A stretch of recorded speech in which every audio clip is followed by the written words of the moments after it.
Tell me when you're ready. Fire away. Great win for us. Obviously, people are going to say it's an ugly win. I'm talking to our guys. That's what they said about our basketball team after we beat Miami, but we won the game.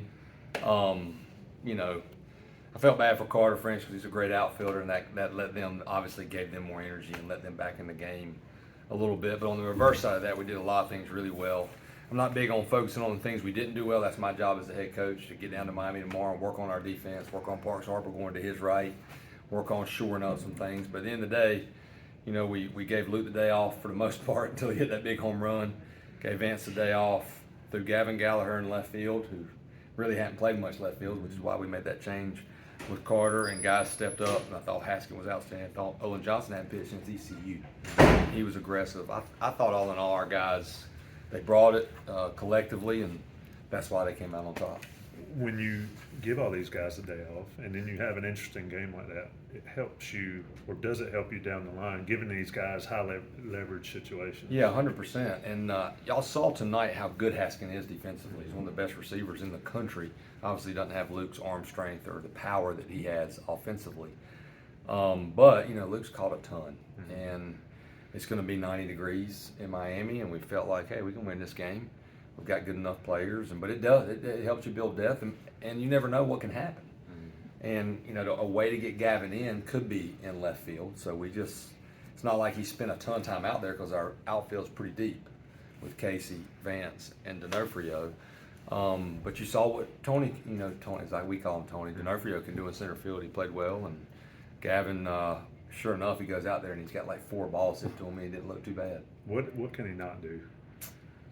Man, maybe catch.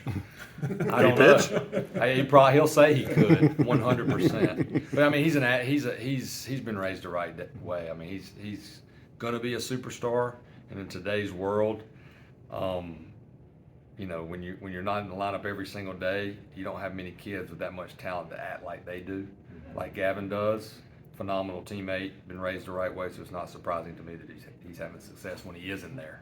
Can you talk about Haskins' framing? That's one of the things that really stands out to me. Yeah. He really seems to steal a lot of pitches for the pitchers. Yeah, and we knew that when we were looking for that other catcher. You know, you can go on True Media, it's something that we all have, or Synergy, and you can watch all the catching that you want to watch, and you can pull up the percentages, and you can pull up that stuff. And he stuck out, and we also knew Coach Kennedy at Elon, and he vouched for his character, and he's helped Luke Stevenson improve as well. I mean, he had great at-bats. I mean, he did strike out once, but I think he worked 2 walks and had a line drive. So he's also a valuable left-handed hitter for us off the bench if we need him, but he can really catch. I was going to say that mentorship. I mean, Luke can play. Yeah. Having that older guy. And then you have that older guy that has played a lot, not playing as much. Just sort of speak on the mentorship side of it. I mean, the kid's, he's really unreal because you don't know until you know. Like, you know, you think by meeting him he's going to be a great kid, he's going to be a leader. But if all of a sudden you're not playing at all and you're behind this kid that's got a chance to be a first-round pick, you know, how are you going to handle it? And it's not just with Luke, though. Our other players see it. He helps our team tremendously, and he works his tail off. So he's gotten stronger in our program in the weight room, and that's why he's a good option for us if we need to pitch hit, too. You mentioned Carter's play, but it also set it up to have another guy step up, and Luke steps up with a pinch run. Yeah, no doubt. We knew that they ran, and Haskins, you know, he's been really working on his throwing. He's been throwing the ball well too, but obviously Luke's got a little bit more power, and we felt good that, you know, that would be a good matchup for him. And you know, that's the thing about this team. They're just a ball team, and I could tell in there that they felt bad for Carter because he's, you know, they love him and he's a teammate, and they wanted to pick it up. I want to ask about Miami. Okay, yeah, go ahead. You've played a ton of ball games here. You haven't ventured out of state yet. Nope. And only 2 away from here.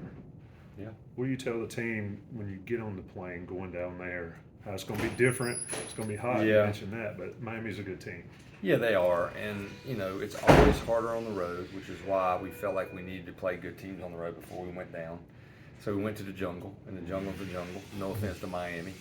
But that crowd's not going to be in their league, which is good for us. Mm-hmm. And then we went to Campbell and played a really good team in front of a good crowd. Obviously, it was on turf. I just tell them you have to be the one that's aggressive. You can't try to hold on You can't expect, if you get a lead, to just count outs and things like that. You go down there and you try to take it to them. You enjoy the warm weather, and you know that, hey, you got to prepare for it too, because I think every day is going to be 9 degrees, and we hadn't played in that either. Right. So for me, it's not as much going on the road. It's what are the elements going to be like? If you go to Pitt last year, you're playing in snow. You go to Miami, our guys are going to be sweating BBs. So we got to make sure that they're hydrated, taken care of, and they're ready for that. I assume the rotation's the same. So who Yeah. sits next to Folger and Jason on the plane down there to talk to them about the road and the ACC? Those guys have thrown enough now, and they know my personality. Like I'm always a foot on the gas guy. Reminding our guys that I don't want you to look back and say, hey, you were too tentative. So if anything, if you're not going to have success, it needs to be because you're trying to throw that ball through the catcher's mitt. And that's all I'll remind them, is to be aggressive, go after them, don't back down. And then compete, like get caught up in competing and love the fact. There's nothing better, in my opinion, when you go on the road and you win. Like it's challenging in this league, but if you're a competitor, you enjoy that. All in all, 16-2 now, to the first quarter or third of the season. How you feel about what you've seen? It's a good old-fashioned ball team. I mean, obviously we have to play better defense. And it's surprising to me because I feel like our defense is dang good, and we gave some outs, but I'm also happy with where the pitching is beginning to go. And we also haven't hit many home runs yet, in my opinion. I mean, some people may say 20 is a lot. I guess it's a home run a game. But I think they're going to start coming, and they're going to start coming in bunches. But winning, I feel like honestly we should be 17-1. That's the coaching side of me. But even the losses were right there, so that's how you look at it too. I feel like this team, you got to beat us, and we've been able to win games with kind of beating ourselves a little bit at times. So we can't give good teams extra out. So we'll keep working on that, and our guys know that. You got anything? Appreciate it. Thanks. Take that color shirt off this weekend. I know, man. Look at this. I mean, I just was at work. I know. Oh, what's that? That looks like back in the day when Miami football got off the plane. yeah. I was not thinking about that when I got Take it dressed with this you. morning. I was tired. I mean, we can do them. Yeah. If you guys both want to come up, we can do you both at the same time. Yeah, come on. Yeah. Very relevant. Yeah. Very relevant.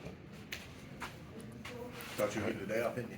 Yeah, you're supposed to give this guy the day off, but just talk about your getting out there behind the plate against a fairly good Rutgers team. Yeah, it was good. Definitely good to be out there. Was just a great experience, and working with Olin was really kind of focused on, helping him navigate, through the game, and overall, just it was good to be out there.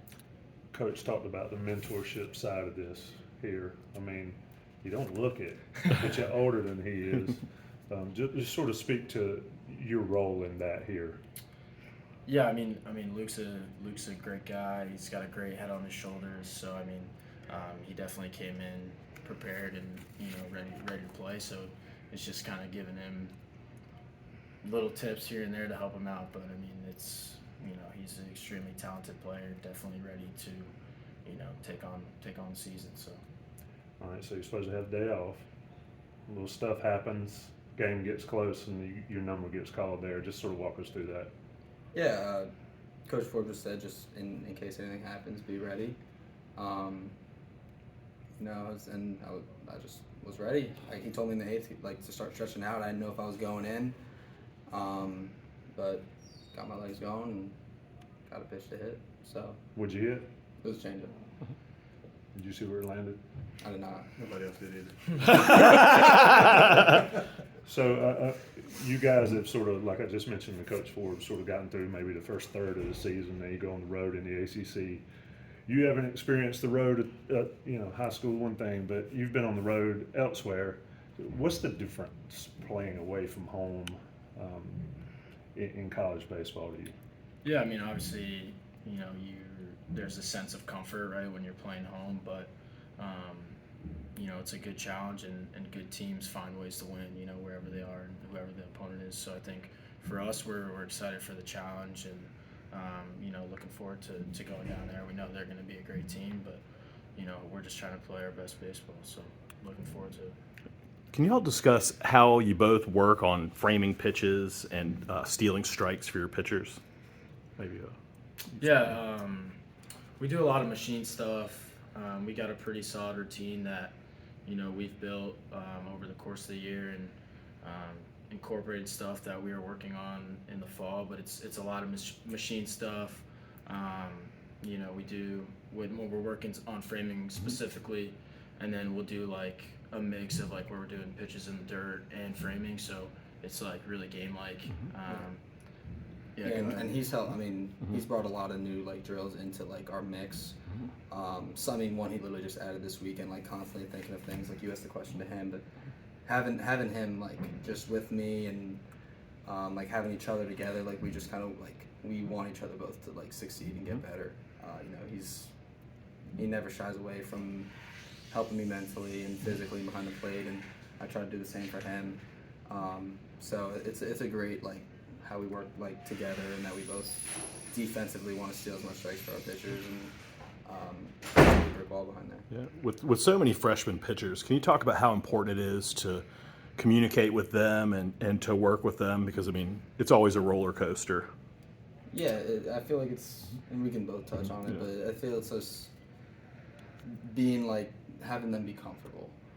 Like since it is so new to them, being like a big presence. Not only like the physical aspect of like stealing pitches, but also like firing them up, calming them down, remembering them to breathe.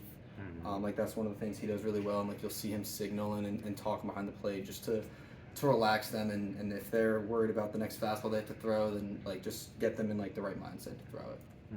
And Ty, I saw you sort of motion to Connor, Yeah. bring it this way, and Yeah. I'll just sort of build off what Luke said.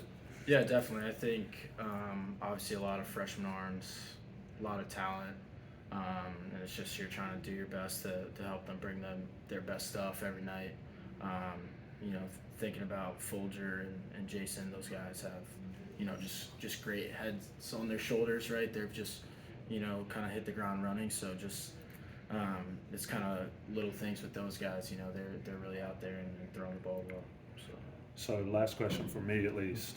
Give us a name of a pitcher that we may have not seen, but a little bit so far that's going to make a difference going down the stretch, because Coach has thrown a bunch of them out there. I got a guy. I think Ben Peterson. I think he's had kind of a shaky start, but throughout the fall and stuff, he was one of our guys, and he's a really hardworking guy. He's got great stuff, and I'm excited to watch him turn around this last 2/3 of the season. So that's my pick. But I mean, there's a lot of great guys on there who.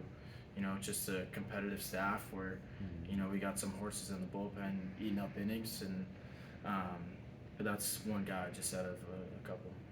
Yeah, I'd probably agree with that. With the bullpen we have, I mean, we could probably list off 5 names. A bunch of guys that you might not have seen a lot, but I think that they're going to get their shot and they're not going to miss it.